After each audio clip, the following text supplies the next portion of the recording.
The trend continues. I keep talking about how schools, brick and mortar schools, are going to start becoming obsolete in time.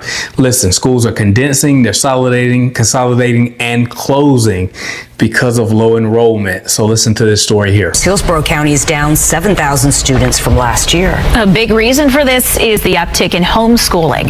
Fox 13's Evan Moon spoke with two moms who chose to homeschool their kids about why they opted out of traditional public schooling.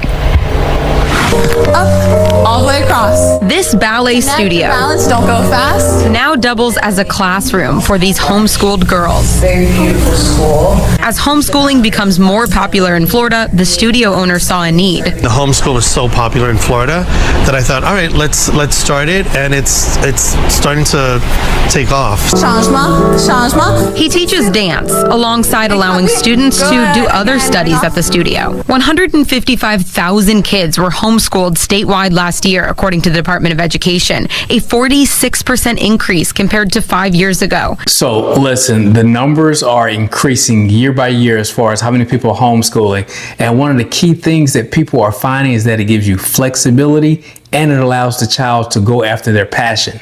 See, listen, when Caden went to homeschool, pretty much we did that primarily because he realized that it didn't take all day to go to school, but more importantly, he's also an entrepreneur. So this allowed the flexibility for him, but more importantly, that he can go after his passion.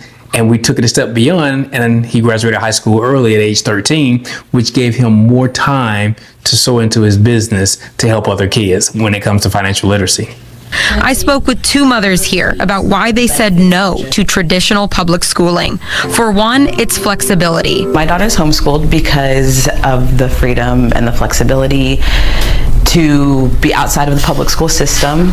It gives us the ability to choose what we want to specialize in as far as a learning track. That's another thing. It allows you to be able to decide what track you want to go down as far as what your kid is even interested in, because it allows them to focus. But more importantly, it takes away the anxiety. Listen, I'm 53 years old, and at times I still have dreams of wondering, am I going to finish up high school? Because it was so much anxiety wondering if I was going to pass this test, if I was going to pass this particular class. So that stuff works deep into the psyche. And that's another reason why homeschool is so good, because it doesn't focus on test taking all the time or standardized tests that puts the child in a state of anxiety and can't even focus on what they're really going to school for. She happens to be a dancer, so